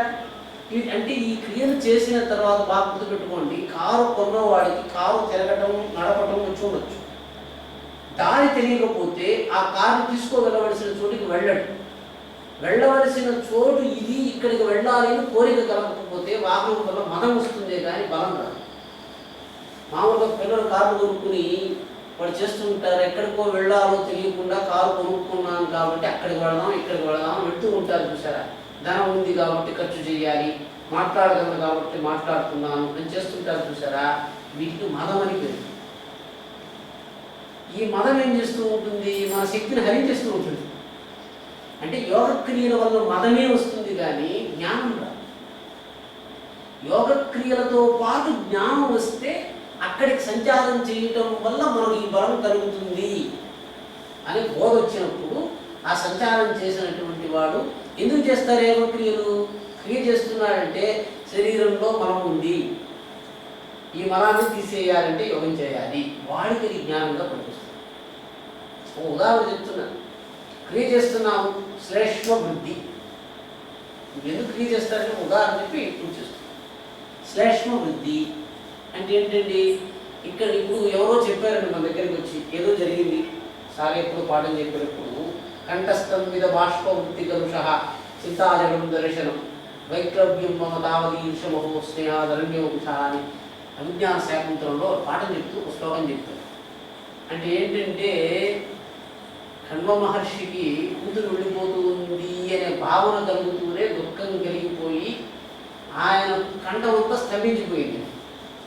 అంటే మనస్సులో ఒక భావం కలిగితే మనకు ఉత్పత్తి అయ్యేటువంటి శ్లేష్మము, కంటిలో నుంచి కారుతున్నటువంటి శ్లేష్మము రక్తంలో చేరిపోయి కీళ్ల సందుల్లో ఇమిడిపోయి కీళ్లను అట్లే పట్టేసుకునేటువంటి స్తంభ జాడ్యాన్ని నుంచి నివృత్తి చేయడం వల్ల శరీరంలో ఉన్నటువంటి వ్యాధులు నశిస్తాయి. అంటే ఈ యొక్క క్రియను దుఃఖ అంటే ఇప్పుడు ఏమైంది? ఇప్పుడు చూడండి, శ్లేష్మం పెరిగింది, పెరిగిన శ్లేష్మం వెళ్ళి మూత్రాశయాన్ని అడ్డుకుంది, కపాన్ని అడ్డుకుంది, ఊపిరితిత్తులను అడ్డుకుంది, మాటలను స్పష్టంగా చెప్పనివ్వటం లేదు, కంటి పొరలను అడ్డుకుంది. చూసారా, మనకి అన్ని కళ్ళు దుఃఖం వస్తే కళ్ళు కనపట్టలేదు చూడండి సరిగా. అంటే ఏమైంది? ఇవన్నీ జరిగిందంటే ఏంటి? ఆయా స్థానాల్లో విషోత్పత్తి జరిగిపోయి రక్తంలో కలిసిపోతుంది. ఎన్ని పర్యాయాలు దుఃఖిస్తారో అంత శ్లేష్మం, ఎన్ని పర్యాయాలు కోప్పడతారో అంత పిత్తం, ఎన్ని పర్యాయాలు భయపడతారో అంత ద్రవ్య విచ్ఛేదం. ఇన్ని కలుగుతాయి. ఇప్పుడు ఇవన్నీ ఏమి మలాలు కదా, ఈ మలాలు ఒక దేశంలో ఉండవలసినవి ఇంకో చోటికి వెళ్ళిపోతుంది. అంటే మన శరీరంలో ఉండే వస్తువులే. ఇక్కడ మనం ఇల్లు శుభ్రంగా లేదని చెప్తాము. దుప్పట్లు ఉదయం లేస్తే మడిచి పెట్టబడి ఉండాలి, అది మంచం మీదే ఉందనుకోండి ఇల్లు శుభ్రం లేదని చెప్తున్నాం. కట్టుకోవలసిన గుడ్డలు బయట అట్లే వేసేసి గచ్చు మీద వేసేసి ఉన్నారు. వాటినంతా ఒక మైల పెట్టులోనూ ఉతికినవైతే ఉతికి ఉంచవలసిన చోట లేదా మైల ఉన్నట్టు కూడా పెట్టాలి. అది పెడితే శాంతిగా ఉన్నట్టు అనిపిస్తుంది కదా. కర్మ చేసిన వెంటనే కర్మ వల్ల మలం ఉత్పత్తి అవుతుందని, ఆ మలం ఉండటం వల్ల మనకు కష్టం కలుగుతుందని, ఈ మలాన్ని వేరు చేయటం చేస్తే మన మనస్సు శాంతిగా ఉంటుందని ఎవడికి తెలుస్తుందో వాడికి యోగము జ్ఞానము కలిగి పడుతుంది. లేకపోతే కీళ్ళు నొప్పులుగా ఉన్నాయండి, మాత్రలు వేసుకోవాలి, లేదా కింద కూర్చోలేము, బాధపడుతుంది. ఈ విధంగా శరీర జాడ్యం వల్ల రోగము, రోగం వల్ల కష్టము, మానసికమైనటువంటి అస్థివిధత, ఈ విధంగా ఉదాహరణకు నాశనం చేసుకుని తీవ్ర దోషాలు వచ్చేసి వాడు దుఃఖిస్తాడు. అంటే విద్య వచ్చినంత మాత్రం చేత రాయగలిగిన వాళ్ళందరూ కవులుగా, కవులైన వాళ్ళందరూ రాయవలసిన పని లేదు. ఒకదానికి కూడా సంబంధం లేదండి. అంటే బ్రహ్మాండంగా పాట పాడగలుగుతున్నాడు, కానీ వాడికి పాడటం రాదు, సాహిత్యం తెలియదు, అవబోధ లేదు. చూసారా, అంటే ఇన్ని విద్యలు నైతికశాస్త్ర నిష్ణాతత్వం ఉండాలని. అన్ని శాస్త్రాలను ఒక్కసారి చూసుకుని శరీరంలో మనం చేరింది, దుఃఖించటం వల్ల, దూషించటం వల్ల, ఈ రకంగా ఒక్కొక్క దోషాన్ని తెలుసుకుని ఇప్పుడు మీరు తప్పు చేయండి. ఇప్పుడు తామర పువ్వు బురదలో ఉన్నా కూడా తామర పువ్వుకి ఏం జరగదండి. ఎందుకని? బురదను పట్టుకోకుండా ఉండటం ఎట్లో దానికి తెలుసు. అంటే సంసారంలో ఉన్నటువంటి ఎటువంటి మలినాన్ని కూడా పట్టుకోకుండా ఉండటానికి ఏం చేయాలో అది తెలుసుకుని ఆ మలాన్ని పట్టుకోకుండా ఉండటానికి కావలసిన విద్యను వాడాలి.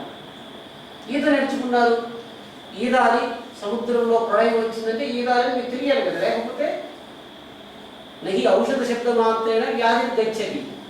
పారాసిటమాల్ వేసుకుంటే జ్వరం తగ్గిపోతుంది తెలుసు మీకు, కానీ పారాసిటమాల్ అని జపం చేస్తే మాత్రం కాదు కదా. దీపశబ్ద మాత్రం చేత తిమిరం పోవటం లేదు, చీకటి పోవటం లేదు. దీపం అంటే లైట్ వెలిగిపోవటం లేదు కదా. మిఠాయి అంటే నాలుగు తీయగా కావటం లేదు. అందువల్ల ఏంటి, తద్రూపమైన జ్ఞానస్థితిని సంపాదించే వ్యవహారం తెలియకపోతే అది జ్ఞానం కూడా కేవలం జ్ఞానంగానే ఉంటుంది. దానివల్ల మీకు బోధ ఉంటుంది. దానికి సంబంధించిన వేద చూడాలని ప్రస్తావన ఏమిటంటే, వదంతి శాస్త్రాన్ని యజంతి దేవాన్ని కుర్వంతు కర్మాన్ని ఆత్మైక్య జ్ఞానేన వినా విముక్తి నసిద్ధ్యతి బ్రహ్మష్టాంతరి.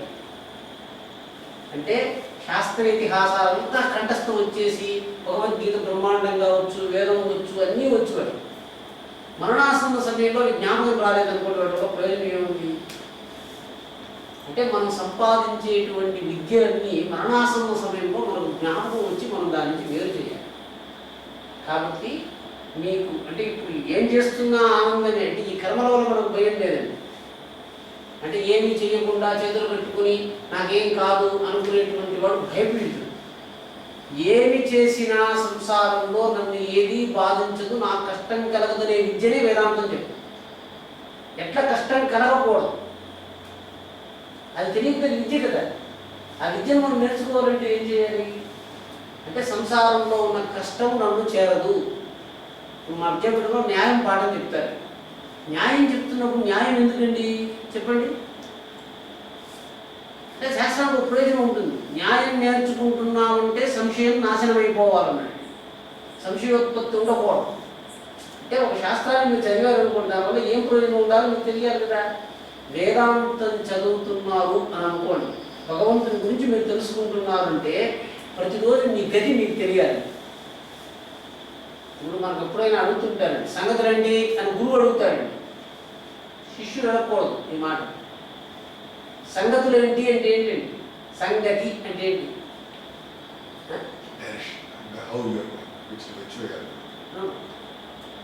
ఆశా ప్రతీక్ష సంగతి సూర్మృతా చేష్టా పూర్తి పుత్ర పశూదుంశ్చ సర్వాం ఏతద్బృందే పురుషస్యాల్పమేధసః యస్యాస్నం వసతి బ్రాహ్మణో గృహే ఉపనిషత్తులో మంత్రం ఉంది. అంటే ఏంటి అంటే, సంగతి అని అంటే గత్యర్థకమైనటువంటి జ్ఞానం. గతి వల్ల మనకు జ్ఞానం వస్తుందండి. అంటే ఇప్పుడు మాట్లాడటం వల్ల జ్ఞానం, మాట్లాడటం వల్ల కూడా జ్ఞానం వస్తుంది. కర్మ చేయడం వల్ల జ్ఞానం కదా. సంగతి అంటే గతితో కూడా మీకు జ్ఞానసిద్ధి జరుగుతూ ఉంటుంది. అంటే బ్రహ్మను తెలుసుకునేటప్పుడు కంటితో చెవితో అందరూ వెళ్ళారండి భగవంతుడి దగ్గరికి. చెవులు కాళ్ళు అన్నీ భగవంతుడి దగ్గరికి వెళితే, సంగతి అంటే గతి వల్ల పరమాత్ముడిని పొందేటువంటిది అని అర్థం. సంగతి అంటే ఏంటి? తీర్థయాత్ర, గతి కదా. ఎవరికైతే పరమాత్ముడి గురించి తెలియదో వాడు కేవలం వెళ్ళొస్తుంటాడంటే వాడికి పరమాత్ముడి బోధం కదా అన్నాడు. సంగతి అంటే ఏమిటి? మనం కైలాసానికి వెళ్ళొచ్చాము, కైలాసానికి వెళ్ళిస్తే యాక్కులు తిరుగుతున్నాయి, వాడి సంగతి లేదు. ఎందుకని? ఎన్ని పర్యాయాలు తిరిగినా మనం కైలాసంలో తిరుగుతున్నామని వాడికి తెలియదు. అక్కడ మనం గుర్రాన్ని ఎక్కించుకుని తిప్పిన వాళ్ళకు కూడా తెలియదు. మనం మాత్రమే అయ్యా ఇది చాలా ప్రధానమైంది, వెళ్ళి కైలాసాన్ని దర్శించి వచ్చాము, దీనివల్ల బలవంతం అవుతాము అనేటువంటి జ్ఞానసిద్ధి ఉన్నటువంటి వాడికి సంగతి. అంటే జ్ఞానంతో సం అంటే జ్ఞానం, సంప్రజ్ఞాత, సంజ్ఞానం. సం అంటే జ్ఞానం అంటే గతి వల్ల కలిగేటువంటి జ్ఞానము సంగతి. ఆచార స్థితి వల్ల కలిగేటువంటిది ఒక సమాచారము. అంటే మనం యోచిస్తే ఇక్కడ ఏ విషయం ఏమీ లేదు. మీకు ఇవ్వండి, మనం అనుకున్నది నిరంతరం ఆనందం సంపాదించడంలో శంకర భగవత్పాదులు ఆనందాన్ని ప్రస్తావించారు. ఆనందాన్ని అన్ని మార్గాల్లోనూ పొందొచ్చు. కర్మయోగంలో కృష్ణుడు కూడా అదే చెప్పాడు. ఇది కావచ్చు, అది కావచ్చు. సాంఖ్యయోగ తులద్బాల ప్రవదంతిన పండిత. సాంఖ్యము యోగము అని రెండు ఉన్నాయంటే ఇవి సామాన్యులు వేరువేరుగా చెప్తుంటారు. పండితుడైనటువంటి వాడికి అది ఒకటిగానే కనిపిస్తుంది. కాబట్టి జ్ఞానసిద్ధి పొందడం కోసము స్మృతిని ఎట్లా పొందాలి, స్మృతికి ఉన్నటువంటి ప్రతిబంధకాలేమి అని మనం సూక్ష్మంగా విచారించాము. దీన్ని కొంచెం మనం క్రియారూపంలో తీసుకొని వస్తే స్మృతికి సంశయ నాశనం చెప్పారు. మీకు ఎవరికి లేదు అంటే ఒకటి సంశయ నాశనం అంటే మీకు తనద లేదు, ఎక్కడంటే లోక వ్యవహారం అంతఃకరణంలో ఉంటుంది. మనం నిలదొక్కుంటూ ఉంటామండి, ప్రశ్న వచ్చేస్తుంది నేనేది చెప్తున్నాడు పూర్తి కానివ్వండి, పూర్తి అయ్యింది నేనంటే నేను కాదండి. శాస్త్ర పఠనం చేసేటప్పుడు కూడా ఏదైనా చదివేటప్పుడు ఏం తప్పుగా ఉంది అని అనుకుని చదువుతూ ఉంటే తప్పుగా ఉందని అనిపిస్తూ ఉంటుంది. జ్ఞానం తీసుకునేటప్పుడు ఆ యొక్క ప్రకరణం అంటారండి దాన్ని, అందుకే ప్రకరణం అని చెప్తాడండి. అందుకే ఆ విధంగా ప్రకరణాలుగా శాస్త్రంలో విభజించారు. ప్రకరణం పూర్తింది అనేంత వరకు దాని యొక్క అర్థాన్ని సీమావలోకం చేయకూడదు. వాక్యం ఏం బోధిస్తుందో అది గ్రహిస్తేనే మీకు సంశయం ఏర్పడదు. వాక్యానికన్నా ఎక్కువగా మీరు యోచించాలంటే సంశయం వచ్చేస్తుంది. అంటే అది చెప్పని మీరు సంశయం ఎందుకు వస్తుంది? వాక్యం చెప్పనటువంటి బోధ మీరు తీసుకోకూడదు. కొత్తగా మనం కొందరు అన్వర్థం చెప్పడం కోసం ప్రయత్నం చేస్తుంటారు కదా. వాక్యంలో పదాలు ఏం చెప్తున్నాయో వాటిని మాత్రమే ముందర వాచ్యార్థం తీసుకోవాలి. వాచ్యార్థంలో పొసగకపోతేనే లక్ష్యార్థం తీసుకోవాలి. మనం అంటే ఇప్పుడు వేదంలో కొన్ని మాటలు ఉంటాయండి, వాటికి మామూలుగా అర్థం చెప్తే మీకు అసలు అర్థాలు కుదరవు. మొదటి వాక్యం ఏమిటి? అహం బ్రహ్మాస్మి అన్నాడు. దానికి యాస్టీస్ అర్థం ఏంటి? ఐఆమ్ బ్రహ్మన్. పెట్టుకోండి, I am Chandrashekar. What is difference between I am Brahman and I am Chandrashekar? నేను ఐఆమ్ చంద్రశేఖర్ అంటే నా పేరు చంద్రశేఖర్ అనేది మీరు అర్థం చేసుకుంటున్నారు. ఐఆమ్ బ్రహ్మన్ అంటే నా పేరు బ్రహ్మన్ అని మీరు ఎందుకు అర్థం చేసుకోలేదు అని అడిగాడు వేదం. అంటే ఎక్కడ వాచ్యార్థం వల్ల ప్రయోజనం లేదు అని నిరూపణ చేయాలండి. నేను బ్రహ్మను అని చెప్పటం వల్ల ఏమిటి ప్రయోజనము?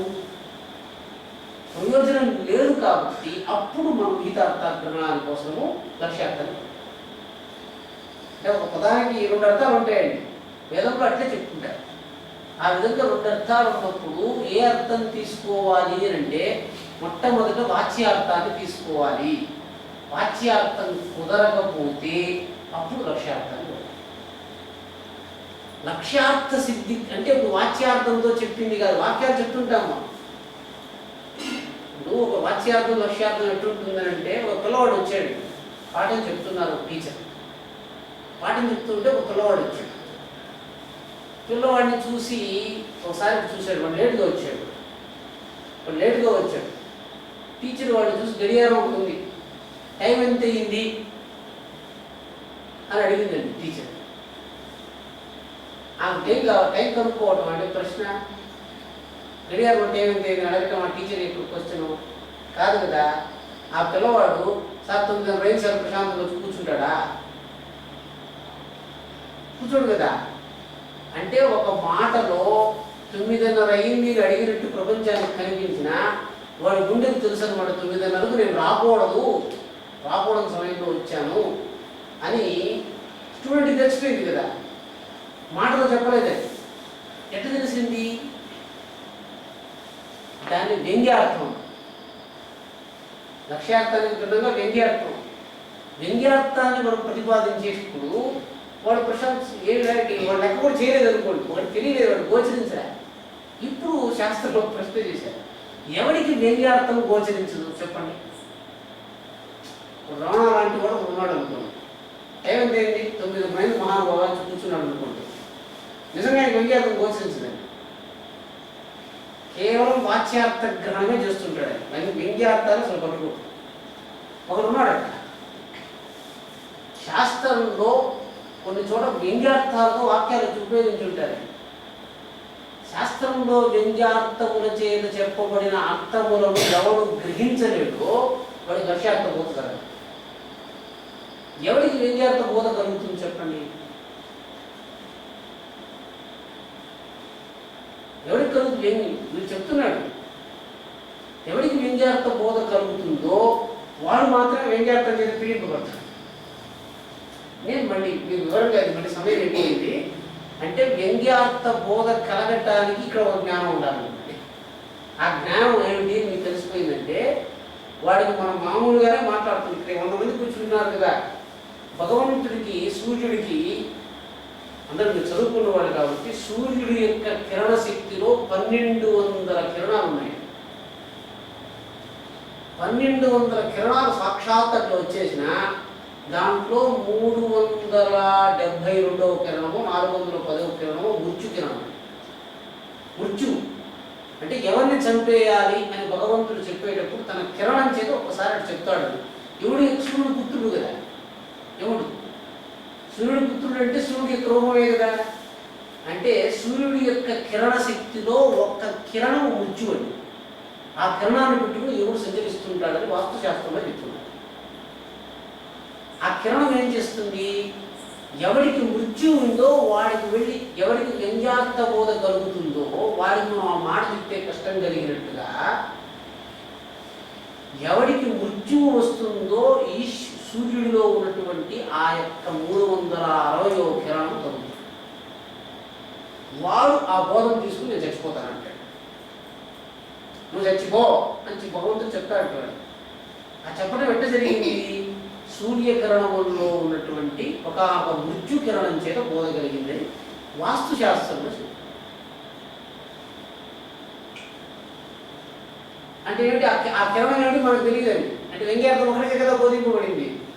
ఎవరు లేటుగా వచ్చాడో వాడికి, మిగిలిన వాడు పట్టించుకోవాలి. టైం అడిగింది అంటే వాళ్ళకి తెలుసు, మనమే కాదు వాడిని అడుగుతుంది కదా. అంటే వాక్యానికి ఉన్నటువంటి వ్యంగ్యార్థ శక్తిని ప్రతిపాదించగలిగినటువంటి వాడు 1000 మందిలో కూడా ఒక్కడిని మాత్రమే కొట్టగలడు. అంటే భగవంతుడి యొక్క శక్తి చేత శబ్దముల్లో అన్ని అర్థాలను ప్రతిపాదించి లోకంలో భగవంతుడు ఒకే శబ్దం చేత అన్ని లోకాలు చేరిపోతున్నాడు. ఏకశబ్ద సమ్యక్ జ్ఞాత సృష్టి ప్రయుక్త స్వర్గే లోకే కామదుద్భవతి. అంటే ఒక్క శబ్దం జాగ్రత్తగా తెలుసుకుని ప్రయోగించినప్పుడు, జాగ్రత్తగా ప్రయోగిస్తే వాడికి స్వర్గలోకంలో ఏం కావాలో వాడికి ఆ శబ్ద ప్రయోగంతోనే తెలియదు కదా. అదే కదా ఇప్పుడు వేరంతా మనం చెప్పినప్పుడు ప్రయోజనం వచ్చిందంటే ఎట్లా, మంత్రాలు చెప్తున్నాం కదా మనం, ప్రయోజనం వస్తుందని. ఆ ప్రయోజనం ఎట్టొస్తుంది అని మనకు తెలియాలంటే చాలా జ్ఞానం ఉంది.